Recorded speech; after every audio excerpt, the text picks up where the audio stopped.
કાલે તમને સમજાવ્યું ને કે મનથી કેવા કેવા પાપ બંધાય, એના માટે 2 વાર્તા બી કીધી મેં. કઈ કીધી બોલો? એક ઓલા મહારાજ, એક જે પ્રસન્ન બરાબર ચંદ્ર બરાબર, અને પ્રસન્નચંદ્ર મુનિ.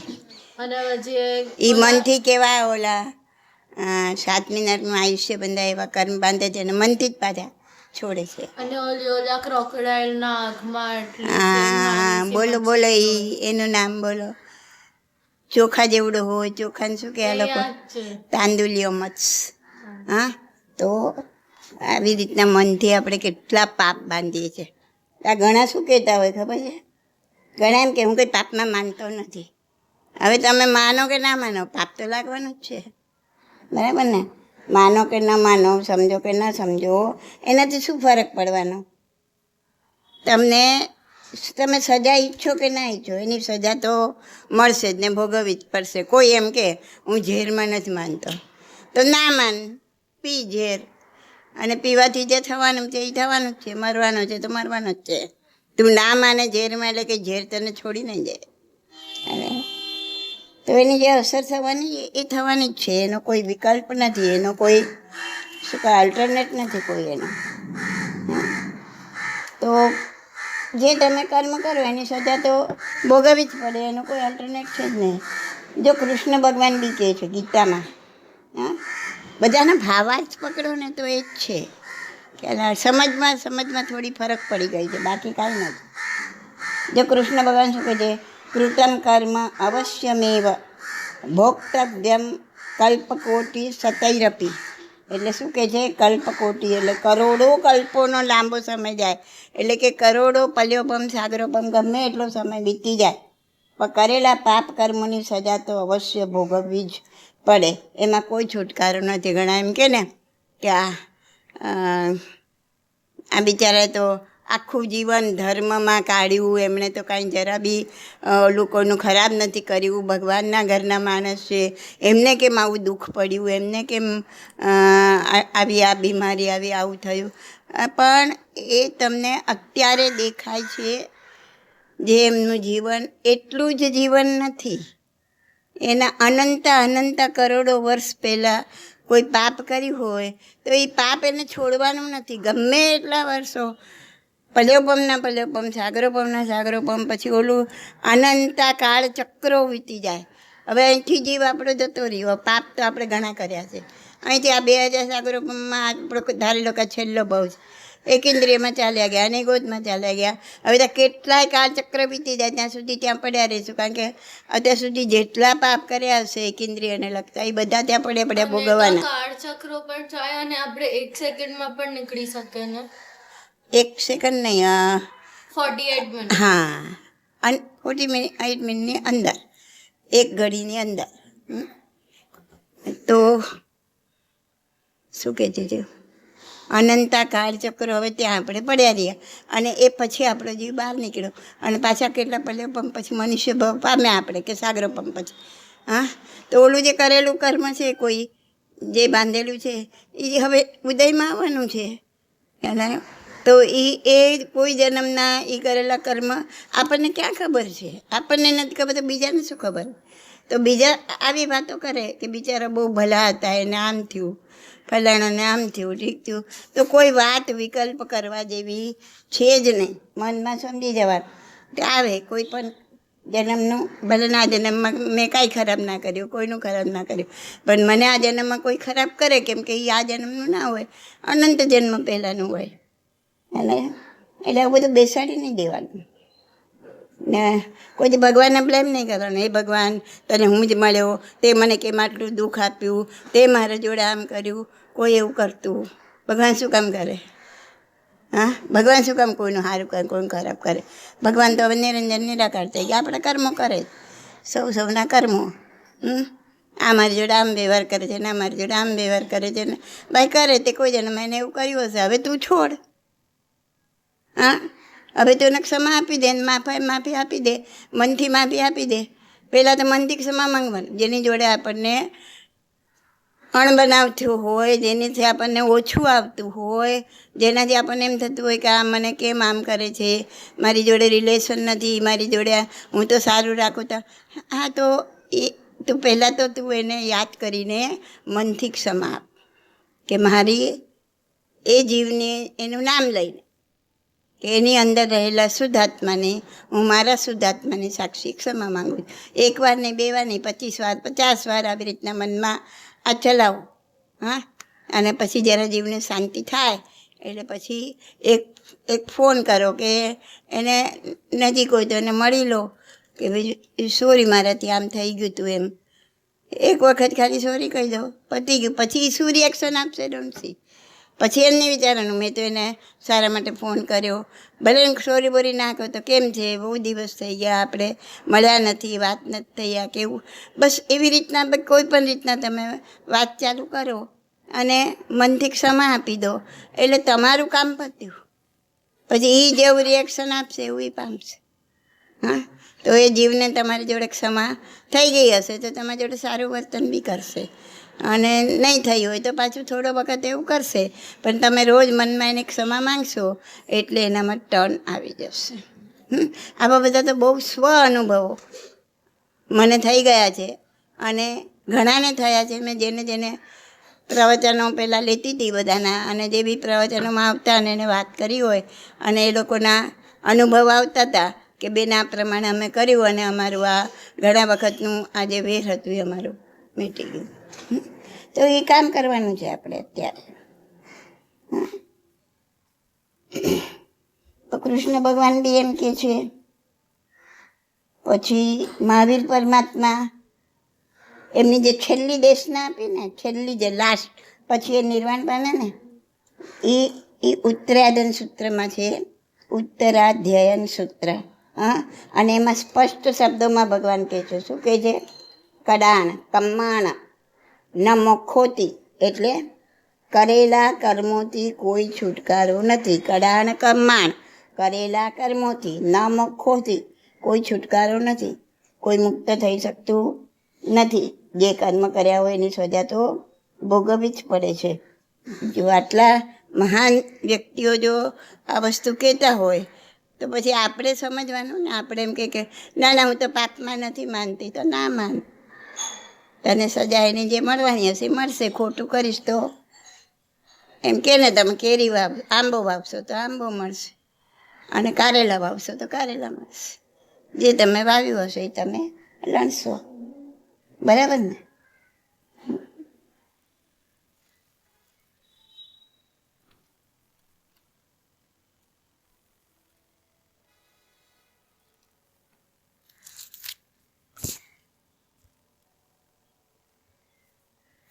તો આપણે હવે જોઈએ કે તીર્થંકર ભગવાન પણ, તીર્થંકર ભગવાનનું જે ચારિત્ર લખાયા છે બધા મહાપુરુષોના જે ચારિત્રો લખાયા છે, એમાં એમના જીવનના પાપોનું વર્ણન પણ કરવામાં આવ્યું છે કે એમણે શું પાપ કર્યા છે એમ. હવે આપણને એમ કોઈ કહે કે તમે તમારી આત્મકથા લખો, બાયોલોજી, બરાબર ને? તો આપણે આપણું બધું સારું સારું લખશું ને. આપણે કોઈ રોંગ કર્યું હશે, કોઈ ખોટું કર્યું હશે, કોઈને હેરાન કર્યા હશે, તો એ બધું આપણે નહીં લખીએ. પણ ભગવાને તો પોતે કીધું કે મેં આમ પાપ કર્યા છે. ભગવાને પોતે જણાવ્યું. તો આપણે આ ભગવાન અને આ લખવાવાળા ભગવાનનું ચારિત્ર મહાવીર સ્વામીના ગયા પછી, ભદ્રબાહુ સ્વામી, મહાવીર ભગવાનના ગયા પછી 300 વર્ષ પછી ભદ્રબાહુ સ્વામી થયા, અને એ 14 પૂર્વધારી હતા. 14 પૂર્વધારી હવે એમ તેમ પડે શું હોય? જે 14 પૂર્વ ને સરસ. 14 પૂર્વ જે લખાય, મેં તમને પૂર્વ સમજાયા હતા કે પેલું પૂર્વ કેવડું છે તો કે હાથીના વજન જેટલી સાઈ, પછી ડબલ કરતા જવાનું. તો 14 પૂર્વનું જ્ઞાન જેની પાસે હતું, બોલો આપણી પાસે તો એક કણીઓ બી ના કહેવાય, એક કણીઓ પણ નહીં. આવડો મોટો લાડવો હોય ને એનો એક નાનો કણ હોય ને એટલું જ્ઞાન આપણી પાસે છે એને, એટલી સમજ આપણી પાસે છે એને. તો આ 14 પૂર્વધારી ભદ્રબાહુ સ્વામી હતા અને એમણે 2200 વર્ષ પહેલાં, 2200-2300 વર્ષ પહેલાં, એટલે મારી સામેના ગયા પછી 300 વર્ષમાં એવા જ્ઞાની ગીતાર્થ પૂર્વધર મહાપુરુષ એણે તીર્થંકર ભગવાનનું ચારિત્ર લખ્યું છે. એ ચારિત્ર આપણે વાંચીએ છીએ, સાંભળીએ છીએ દર વર્ષે પર્યુષણ જેવા મહાન પર્વમાં. જે પવિત્ર કલ્પસૂત્રનું આપણે શ્રવણ કરીએ છીએ ને, મહારાજ સાહેબ કલ્પસૂત્ર જે બોલે છે, વાંચે છે ને, એની એક ટીકા છે, સુબોધિકા નામની ટીકા છે. ટીકા એટલે પાઠ. હા, એનો એક પાઠ, એમાંથી એક કાઢીને બધું જે એક નાની બનાવી છે ને સુબોધિકા નામની ટીકા છે. અને એ ટીકા દર વર્ષે વંચાય પર્યુષણમાં, અને એમાં મહાવીર ભગવાનના 27 ભવોનું વર્ણન આવે છે. તો આપણે સાંભળીએ છીએ દર વર્ષે, બરાબર ને. તો એમના એ ભવોમાં એમને શું પાપ કર્યા, ક્યારે કેવા ભયંકર પાપ કર્યા, બધી ઝીણી ઝીણી વસ્તુનું પણ એમાં વર્ણન કરવામાં આવ્યું છે. જે આપણે પર્યુષણના ટાઈમ પે જે ઉજવે છે ને જન્મ વાંચન ને હા, ઈ મતલબ ઈ કઈ એમની ઓલી છે કે શું કહેવાય? ના, એને આમાં સેટ કર્યું છે. એમનો જન્મદિવસ તો મને લાગે ચૈત્ર સુદ 13 કે એવું કંઈ છે. પણ આ શ્રાવણ ભાદરવા સુદ એકમમાં વિજયંતી કરી ને આપણે, તો એ 8 દિવસની અંદર એમનું આ વાંચન થાય. અને વાંચનમાં જ્યારે એમનું જન્મનું વર્ણન આવે તે દિવસે આપણે આ એમનો જન્મ ઉજવીએ છીએ. ખ્યાલ આવે? તો હર વર્ષે અલગ અલગ દિવસે આવ્યા હતા. ના, પર્યુષણ તો શ્રાવણ મહિનાના છેલ્લા તિથિ પ્રમાણે આ જ હોય. હા, આ જ હોય. શ્રાવણ મહિનાના છેલ્લા 4 દિવસ ને ભાદરવા મહિનાના પહેલા 4 દિવસ, આ 8 દિવસ ફિક્સ જ છે. ભાદરવા સુદ ચોથ, એ જ ગણપતિ ચોથ, તમારે શું કહેવાય, હા, ગણેશ ચતુર્થી, અને આપણી સંવત્સરી. એટલે એ દિવસો ફિક્સ જ છે. અને એમાં જ્યારે ભગવાનનું જન્મ વાંચન આવે, સવારે જન્મ વાંચન થાય અને બપોરે આપણે ઉજવીએ બધું. હવે તો બધા સવારે જ ઉજવે છે, કારણ કે સાંજે પછી રાત પડી જાય છે. એ બધા સવારે ઉજવે છે, એમની યાદમાં આવે. તે દિવસે એમનો જન્મ નથી. અને બધા એમને ઓલા ઝૂલામાં ઝૂલાવતા કેમ હોય છે? હા, એ બધું જન્મ થાય એટલે પછી પારણામાં તમે જન્મ્યા તો તમને ઘોડિયામાં સુવાડ્યા હતા કે નહીં, એમ ભગવાન બી જન્મ્યા હોય નાના હોય એટલે પારણામાં સુવાડ્યા. એ બધું બધા સાંજે દેરાસરમાં હોય છે. હા, એટલે પછી કોઈ ઘરે લીધું હોય પારણું, પછી ક્યાં રાખે આખી રાત, એટલે એ પછી દેરાસરમાં મૂકી જાય. એટલે બીજા બધા લોકો બી આવે ને એનો લાભ લે એમ. બસ આ એક એવું એક ગોઠવ્યું છે કે જેમાં આ લોકો એમાં બધા બિઝી રહે એમ. અને જો આ બધું ના ગોઠવ્યું હોય ને, ધારો કે, તો લોકો ભટકી જાત. કારણ કે લોકો આ બધું તો વિસરી ગયા હતા, ધ્યાન કરવાનું, આ બધું વિસરાઈ ગયું હતું. ખ્યાલ આવ્યો? એટલે એ કંઈ કરતા નહોતા, તો એ ના કરત, આમ પણ બિઝી ના રાખ્યા. બધી આપણને બધી લાકડીઓ પકડાવીને બરાબર બિઝી રાખ્યા આમાં. તો આપણે આજે નહીં તો કાલે આ બધું સાંકેતિક ભાષામાં મૂકી દીધું. તમને સમજાયું હતું બધા દુહા, કે આ બધું કેવું સાંકેતિક ભાષામાં બધું કીધું છે, કે આજે નહીં તો કાલે કોઈક લોકોને તો વિચાર આવશે કે આ બધું આમ કેમ છે, શું કામ છે, અને એના પરથી સાચું તત્વજ્ઞાન પામશે. કારણ કે આ ભસ્મગ્રહણના હિસાબે ધર્મ ચાલ્યો જવાનો હતો, આત્મધર્મ. હવે આત્મધર્મ ચાલ્યો જાત, અને આ બધું બી ના કર્યું હોત, આપણે ન પકડી રાખ્યા હોત અત્યારે હવે આપણને, તો આપણે ભટકી ગયા હોત, આપણી પાસે કશું ના હોત, ઝીરો હોત. પણ આમાંથી પાછા હવે લોકો આ ભસ્મગ્રહણનો પૂરો થયો પછી આ લોકોને વધારે સમજણ આવવા માંડી છે. લોકો સાચો ધર્મમાં વળવા લાગ્યા છે, બાહ્ય ધર્મને ઓછું કરવા લાગ્યા છે, દેખાવને ઓછું કરવા લાગ્યા છે. હવે જે બહુ જૂના છે ને, પહેલાં વર્ષોથી જેને 60-70 વર્ષથી આ જ કર્યું છે, એ જલ્દી નહીં છોડી શકે. પણ એ ચાલુ રાખીને પણ, કારણ કે 24 કલાક તો આપણે આત્મામાં રહી નહીં શકીએ, આપણું આ સંગ્રહણ એવું નથી. તો એ ચાલુ રાખીને પણ આત્મધર્મને સમજશે, એમાં ઉતરશે લોકો અને આત્માનું કલ્યાણ તો કરશે. એવરી ટાઈમ જ્યારે મતલબ હર અડધા કાળચક્રમાં જ્યારે છેલ્લા તીર્થંકર થાય એટલે ભસ્મ હા હા હા એવું થાય જ. અવસરપીણી કાળમાં ઉતરતું પછી પાંચમા આરાના અંત સુધીમાં બધું કમ્પ્લીટ થઈ જાય. કારણ કે છઠ્ઠા આરામાં તો કોઈ આ સૂર્યની આગ જ એટલી હશે, ડાયરેક્ટ કિરણો આવશે કે કશું સર્વાઈવ જ નહીં થાય. આ વનસ્પતિ જ નહીં હોય અને મનુષ્ય તો આ તડકામાં બહાર જ નહીં નીકળી શકે તો બળી જશે, ગુફામાં ભરાઈ રહેશે. પછી ધર્મની તો ક્યાં વાત, પશુની જેવું જીવન છે, જેમાં પશુ બધા પોતાના બચ્ચાઓને લઈને ફરતા હોય એમ એવું રાતના આવું ભટકતું જીવન જીવશે, દિવસના ગુફામાં ભરાઈ રહેશે. કશું નહીં હોય, ઘરે નહીં ને કોઈ વાસણે નહીં, કોઈ ટીવીએ નહીં, કોઈ મોબાઈલે નહીં ને કાંઈ જ નહીં હોય. તો જે આમાં બહુ આસક્તિ નાખશે ને એસીમાં, એસીમાંથી જે નીકળે છે એસી અને ફ્રીજ, એ રાજી ખુશીથી વાપરવાવાળા આ બધા છઠ્ઠા આરાને નજીક લાવવાવાળા છે, એને આમંત્રણ આપવાવાળા છે. કારણ કે એમાંથી નીકળતો ગેસ ઓઝોનના આવરણને તોડી રહ્યું છે. અત્યારે કેટલી જગ્યાએ તો ગાબડા પડી ગયા છે અને ધીમે આ હજી બીજા વર્ષો જતાં, પાંચમારો 21,000 વર્ષનો છે, 2600 વર્ષ થયા છે, 2600 સાલ. ધીમે આ ટાઈમ જતાં પૂરેપૂરું ઓઝોનનું પડ તૂટી જશે એટલે ડાયરેક્ટ સૂરજના કિરણો નીચે. એટલે કે ને આકાશમાંથી આગ વરસશે એટલે કંઈ આ બી અગ્નિ નથી પેટવાની, આ સૂરજની જેવી આગ હશે કે કોઈ માથું બહાર નહીં કાઢી શકે. અને જેમ આ ગાબડા પડશે ને એમ માણસની હાઈટ ઓછી થતી જશે, માણસ સાવ કાળા કુબડા થતા જશે, માણસની આંખો ખરાબ થતી જશે અને એમ કરતાં આવા ઠીંગણા માણસો થઈ જશે.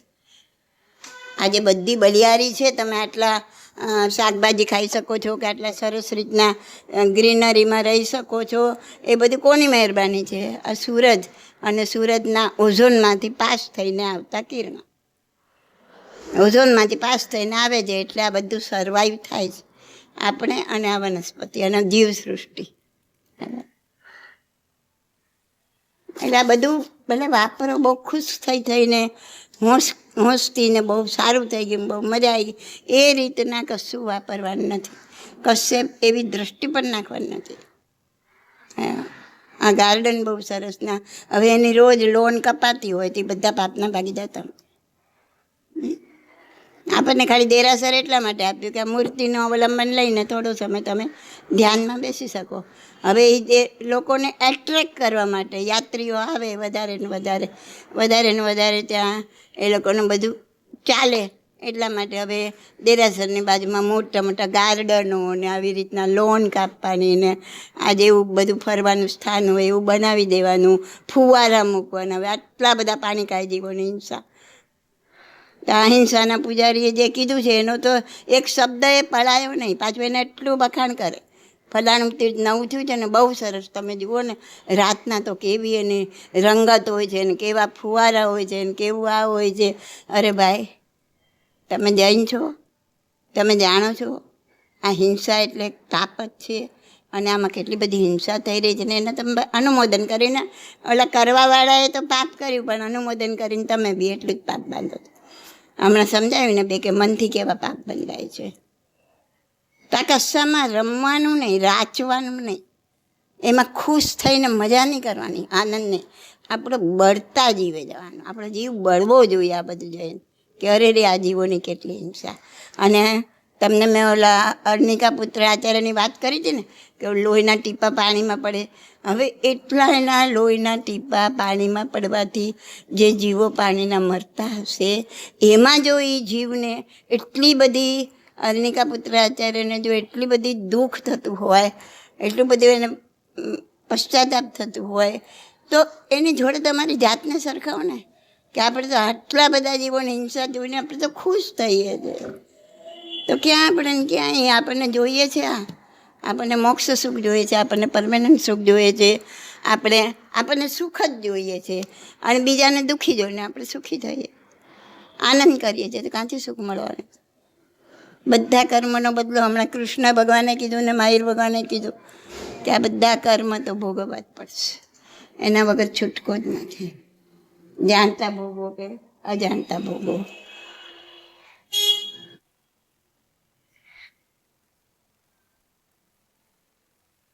તો એમ કે ઘણા એમ બી કે ભાઈ ભગવાનને આટલું શું કહેવાય એના પાપોનું વર્ણન કર્યું તો ઘણા લોકો એમ નહીં વિચારે કે ભગવાને આટલું પાપ કર્યું છે તો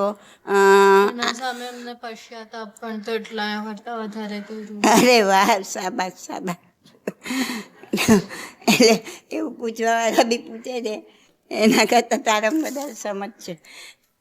તો કે ભાઈ તમે ભગવાન આટલું પાપ કર્યું તો આપણને કરવામાં શું વાંધો છે, અમને શું કામ રોકો છો?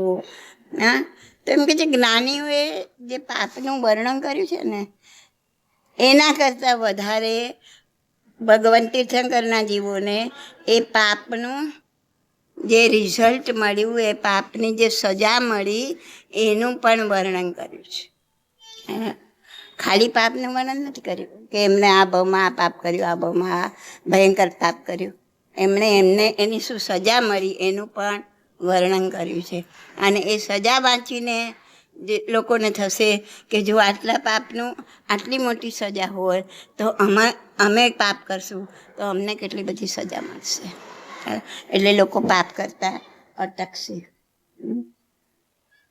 તો તીર્થંકરનો જીવ હોય કે કેવડીનો જીવ હોય એની ભવની ગણતરી ક્યારથી શરૂ થાય? મેં કીધેલું જ બોલો. અરે વાહ, શાબાશ. સંકિત પામે એટલે એના ભવની ગણતરી ચાલુ થાય. બરાબર.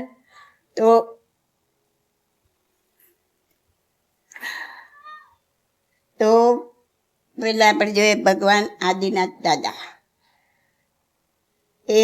એમના કેટલા ભાવ થયા ખબર છે? 13. હા, સરસ. ક્યાંથી આવી ગયો આંકડો મગજમાં? ના, મેં બધા બહુ પહેલા વાંચેલા છે. હા, તો આદિનાથ આપણે કાકા બહુ મોટા બધું વર્ણન નહીં કરીએ, શોર્ટમાં તમને કહીશ. 13 ભાવ થયા, બરાબર. અને પહેલો ભાવ એમનો જે સંકિત પામ્યા ધન, ખેડૂતનો એ તો આમનો ઋષભદેવ. એ તો ચાલે છે. એ પહેલો ભાવ નહોતો. પહેલો ભાવ ધન સાર્થવા. ધન સાર્થવા એટલે શેઠ. અને એમાં ધર્મઘોષ સૂરી નામના આચાર્ય ભગવાન, અને એમને ખૂબ ભાવથી ઘી ઓરાવ્યું. ઘીની ધારા ચાલી ચાલી ચાલી. હવે સાહેબને જોતું નહોતું ઘી, પણ એમને ના કીધું કે આ બંધ કર, કારણ કે એમની ભાવની ધારા ખૂબ ઊંચી ચાલી રહી હતી. હા, તો એ નિમિત્ત બન્યું ઘી ઓરાવાનું. અને એટલા શુભ અધ્યવસાયમાં પોતે ઉપર ચડ્યા અને સંકિતને પામ્યા. આ પહેલા ભાવમાં. હા, એ સંકિતનો પામ્યા એ ભાવ. હા, અને પછી એમના જે ભાવ થયા ને એ બધામાં દેવ અને મનુષ્ય, ફરીથી મનુષ્ય અને દેવ, એમ 2 જ ગતિમાં ગયા. એ તિર્યંજમાં પણ નથી ગયા અને નરકમાં પણ નથી. જો તિર્યંજ કે નરકમાં ગયા નથી. એમના બધા ભાવ કાં મનુષ્ય કાં દેવના. એ સર્વાર્થ સિદ્ધ વિમાનમાં પણ ગયા. મેં તમને વૈમાનિક દેવ સમજાવ્યું હતું ને. અને સર્વાર્થ સિદ્ધ વિમાન એટલે હાઈએસ્ટ દેવગતિનું સૌથી વધારે સુખ જ્યાં હોય, સૌથી વધારે સુખ, સમૃદ્ધિ અને બધા જ માલિક જેવા, કોઈ નોકર નહીં. અહમ ઇન્દ્ર કહેવાય એ લોકો, બધા જ ઇન્દ્ર એમ. તો 33 સાગરોપમનું આયુષ્ય હોય, હાઈએસ્ટ આયુષ્ય, હાઈએસ્ટ સુખ. અને એમાં ગયા સર્વાર્થ સિદ્ધ, જેનો જીવ સર્વાર્થ સિદ્ધ વિમાનમાં ગયો એ પછીના ભાવમાં એ મોક્ષે જાય ને જાય. તો દેવ મને તેમનો છેલ્લો ભાવ આ હતો. હા, સર્વાર્થ સિદ્ધ વિમાન. હા, છેલ્લો ભાવ નહીં, એના પછી મનુષ્ય થઈને તીર્થંકર. મનુષ્ય તો થયો. તીર્થંકર થવા પહેલાનો ભાવ, સેકન્ડ લાસ્ટ. એટલે બધા ભાવ એવા જ થયા. બીજા દેવમાં ગયા, પણ દેવ મનુષ્ય. અને છેલ્લે 13મા ભાવે ઋષભદેવ ભગવાન થઈને પોતે મોક્ષે પધાર્યા. એમાં એક આપણને વાત એમની ખબર છે, ઓલું બળદનું મોઢું બાંધી દીધેલું એટલું 13 કલાક માટે એ ભૂલી ગયા હતા. હા, તો પાપ તો આટલું નાનું હતું, જે જાણી જોઈને બી નહોતું કર્યું અને ખાલી 13 કલાક માટે થયું હતું. અને એનું પરિણામ, એની સજા એમને કેટલા ટાઈમ સુધી ભોગવવી પડી? 13 કલાકને બદલે 13 મહિના. 13 કલાક ખાવાનું બંધ રહ્યું અજાણતાથી, અને એને સજા એમને મળી કે 13 મહિના સુધી એમને ખાવાનું મળ્યું નહીં, ગોચરી મળી નહીં. પણ હંમેશા તીર્થંકર ભગવંતો, જે બી કેવડી ભગવંતો હોય, એમના કોઈ એવા કર્મ ઉદયમાં આવ્યા હોય, એ ઓરવા જતા હોય, એમને ગોચરી કે એવું ન મળે તો એ લોકો શું કહેવાય, ઓલા ખિન્ન ના થઈ જાય, એ લોકોનું મોઢું ના પડી જાય ને એ લોકો દુઃખી ના થાય ને એના મનમાં એમ ના થાય કે મને ના મળ્યું. એમને તો બધું કુદરત પર છોડી દીધું હોય કે જેથી કુદરતને મને ખવડાવવું હશે તેથી બધા અનુકૂળ સંજોગ મળી જશે. એટલે પ્રસન્ન હોય. આજે ના મળ્યું, ઉપવાસ થઈ ગયો, ખુશ, ના ખુશ ના હોય. કાલે ના મળ્યું, ઉપવાસ થઈ ગયો, ખુશ. ઘણા એવા દ્રષ્ટાંત બી આવે છે કે મહિનાના ઉપવાસ હોય, ગોચરી બોરવા ગયા હોય ને ગોચરી ના મળે તો મહિનાના ઉપવાસના પારને પાછું મહિનાના ઉપવાસ લેવાના હોય, તો બી ખુશ થઈને પાછું મહિનાનો ઉપવાસ લે. કે જે પ્રમાણે પોતે સંકલ્પ કર્યો હોય એ પ્રમાણે જેવો મળ્યું તો ઠીક છે, ને ના મળ્યું તો છોડી દે. એમ ખ્યાલ આવ્યો?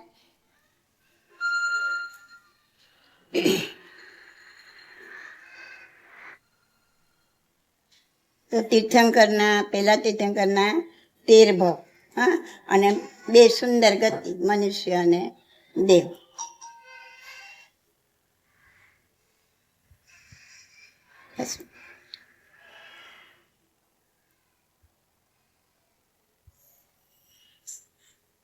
પછી શાંતિનાથ ભગવાન, એમના 16 ભાવ થયા. શાંતિનાથ ભગવાનના નહીં, 16માં શાંતિનાથ ભગવાન, અને એમને 12 ભાવ, અને એ પણ બધા સારા જ ભાવ. અને 22માં આપણે કયા? નેમિનાથ ભગવાન. હા, તો નેમિનાથ ભગવાનને 9 ભાવની પરંપરા ચાલી રાજુલ સાથે. રાજુલ જે એ તમને વાર્તા નથી ખબર ને, આ જે છેલ્લા ભાવમાં તીર્થંકર થયા ને, તો એક આમના કઝિનભાઈ હતા ને કૃષ્ણના, અને એમને બહુ ઓલું મનાવીને નક્કી કર્યું લગ્ન કરવાનું, હા પડાવી. અને એમના રાજુલ જોડે લગ્ન નક્કી થયા, અને પોતે વરઘોડો લઈને રથમાં બેસીને જતા હતા પરણવા માટે. ત્યાં એમને પશુઓનો પોકાર સંભળાયો, અમને બચાવો, અમને બચાવો. અને એમને કીધું કે આ ક્યાંથી છે, ક્યાં છે આ પશુઓને, ક્યાંથી અવાજ આવે છે? એ કીધું કે આ લગ્નના સમારંભ માટે, ભોજન માટે આ બધા પશુઓને ભેગા કર્યા છે ને એમને કાપીને રાંધવાનું છે. તમને એમ બી સવાલ થાય કે ભગવાન અને આવું બધું માંસાહાર, પણ એવું થાય કે 2 ભગવાન વચ્ચે, 2 તીર્થંકર વચ્ચે ઘણો સમય વીતી જાય, ઘણા પલ્યોપમ વીતી જાય. કારણ કે આ તો 1 કરોડા કરોડી સાગરોપમનો ચોથા વારામાં થાય ને, 1 કરોડા કરોડી સાગરોપમ એટલે કેટલા બધા પલ્યોપમ થયા. તો અમુક સમય વીત્યા હોય તો આ ભગવાનને 2,500 વર્ષ થયા છે માહિર ભગવાનને, અને આ કેટલી બધી આંધાધૂંધી ફેલાઈ ગઈ છે ધર્મ માટે કરીને, ખાલી 2,500 વર્ષમાં. તો 2 ભગવાન વચ્ચે ખૂબ બધો સમય વીતી જાય એટલે આવી બધી આંધાધૂંધી ફેલાઈ જાય, અને ધીમે ધીમે લોકો ધર્મ વિસરી જાય, અને આવું બધું ચાલુ થાય. એમાં બધા ક્ષત્રિય હતા, જે યુદ્ધ લડવાવાળા. હા, તો એમાં આવું બધું ચાલુ થાય, બધું બની શકે. પાછા ભગવાનનો અવતાર થાય. કૃષ્ણ ભગવાન કહે છે ને, સંભવામી યુગે યુગે, એટલે શું કે યુગે યુગે એટલે અમુક સમય પસાર થતાં હું આવીશ પાછો, સંભવામી. હા, એટલે કે તીર્થંકરોનો પાછો જન્મ થશે અને પાછો આ ધર્મ પાછો પ્રવર્તાશે. પછી વર્ષોના વર્ષો ચાલે ને ખૂબ બધા વર્ષો થઈ ગયા તો પાછો આંધાધૂંધી ફેલાઈ જાય. આવું બધું ચાલ્યા જ કરે. તો નેમનાથ અને રાજુલ એમના 9 ભાવ ચાલે અને એ બંને પતિ પત્ની તરીકે દેવ અને મનુષ્ય એવી 9 ભાવની સદગતિ કરી અને આ 9મો છેલ્લો ભાવ પતિ પત્ની જ બનતા રહ્યા 2 જણ. અને આ છેલ્લો 9મો ભાવ એમાં એક બન્યા નેમ અને આ બીજા બન્યા રાજુલ. અને પછી બંને દીક્ષા લે છે. પછી નેમનાથ ભગવાન પોતાનો રથ પાછો વાળે છે કે મારે આ લગ્ન કરવા નથી. જો આ નિમિત્તે આટલા પશુઓ કપાતા હોય તો મારે આ લગ્ન કરવા, પોતે પાછા વળે છે અને પછી દીક્ષા લે છે. અને રાજુલ પણ વૈરાગ્ય પામે છે અને એ પણ નેમનાથ પાસે દીક્ષા લે છે કે હવે મારે પણ લગ્ન કરવા નથી. તો હવે પછી આપણે આગળ જોશું. હવે મહાવીર સ્વામી ભગવાનના, પાર્શ્વનાથ ભગવાનના દીપ જોશું આપણે. તો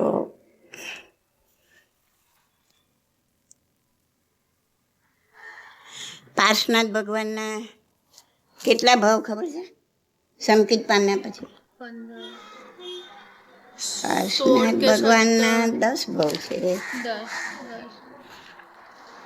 10 ભાવ પાર્શ્વનાથ ભગવાનના 10 ભાવ. અને પહેલા ભાવમાં મેં કીધું હતું એમનું નામ યાદ છે. એમના ભાઈનું નામ કમઠ અને એમનું નામ હતું મરુભૂતિ. અને એ ભાવમાં એ પોતે સમકત્વ પામ્યા. બેઉ સગા ભાઈ હતા, એક જ મા બાપના બંને પુત્રો, મરુભૂતિ અને કમઠ. પણ કમઠનું મન સારું નહોતું, વ્યાભિચારી હતો. અને આ મરુભૂતિની પત્ની એટલે કે ભાઈની પત્ની સાથે એમને વ્યાભિચાર ચાલુ કર્યો, ખોટો વ્યવહાર ચાલુ કર્યો અને દુરાચાર સેવીઓની સાથે. અને આ મરુભૂતિને એટલું બધું દુઃખ લાગી ગયું, એને ખબર પડી તો એને રાજાને વાત કરી અને રાજાએ કમઠને ખૂબ આકરી સજા કરી, દેશ નિકાલની, દેશમાંથી તું એટલે ગામમાંથી બહાર.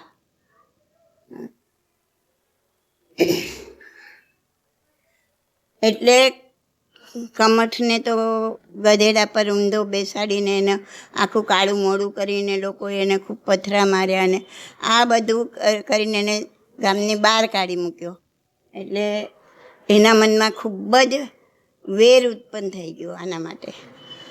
મરુભૂતિને એવી ખબર નથી કે હું આ રાજાને વાત કરીશ તો આનું આવડું મોટું પરિણામ આવશે ને આવું થશે. પણ આ થયું એટલે એના દિલને ખૂબ દુઃખ થયું કે મારા ભાઈને મેં આ દુઃખ પહોંચાડ્યું. અને કમર તો બહાર જઈને તપ કરવા લાગી ગયો, તાપસ બની ગયો. અને આ મરુભૂતિને દુઃખ થયું કે મારા ભાઈની માફી માંગી આવું, એને સોરી કહું અને એને સમજાવીને પાછા લઈ આવું. તો એ એમને માથું નમાવીને એમની ક્ષમા માંગવા જાય છે. જ્યાં ઓલાને તો ખૂબ ગુસ્સો હતો એટલે એના પર મોટી શીલા નાખે છે અને આમના મનના ભાવ બગડી જાય છે કે હું તો આની માફી માંગવા આવ્યો ને આણે મને આવું કર્યું. અને મનના ભાવ અશુભ થાય એટલે તિર્યંજ ગતિનું આયુષ્ય બંધાય અને મરીને બીજા ભાવમાં તિર્યંજ હાથીનો ભાવ કરવો પડ્યો. જો આપણે 3 ભગવાનનું જોયું ને, આદિનાથ દાદાના દેવ અને મનુષ્યના ભાવ હતા, શાંતિનાથ દાદાના પણ એ જ, અને નેમ અને રાજુલના પણ એ જ. હવે એનાથી વધારે ઉતરતો કાળ આવ્યો અને ઉતરતા કાળમાં આ પેલું અનુભવ થયો કે પાર્શ્વનાથ ભગવાનનો જીવ તિર્યંજમાં ગયો. 3 ગતિ કરી એમણે, નરકમાં નથી ગયો. જ્યારે એકદમ છેલ્લો કાળ મહાવીર સ્વામીનો અને એમને 4 ગતિમાં એમને જવું પડ્યું.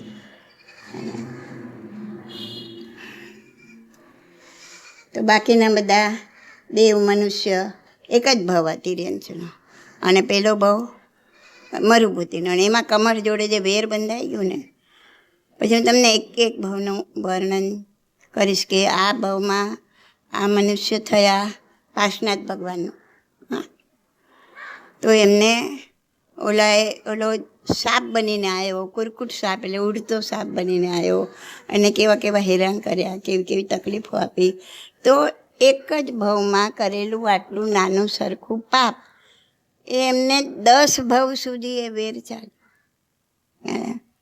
એ જ આમાં સમજાવ્યું છે ચરિત્ર લખનારાએ તીર્થંકરોને, કે તમે એક નાનું પાપ કરો છો એની પરંપરા ખૂબ લાંબી ચાલે છે.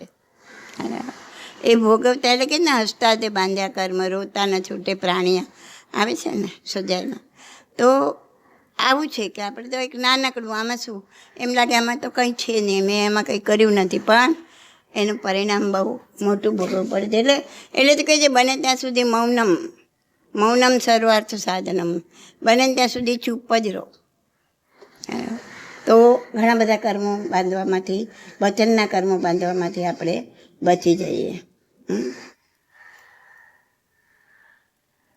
તો હવે હું તમને પાર્શનાથ ભગવાનના એક ભાવ મહાવીર સ્વામીનું થોડું વર્ણન, કે તમને ખ્યાલ આવે કે આપણા ભગવાન કેવા હતા, શું કર્યું એમણે, કેમ કેમ એમના ભાવ થયા, અને એમાંથી કેવી રીતના બહાર નીકળ્યા એ હું તમને હવે કાલે જણાવીશ. બોલ ને.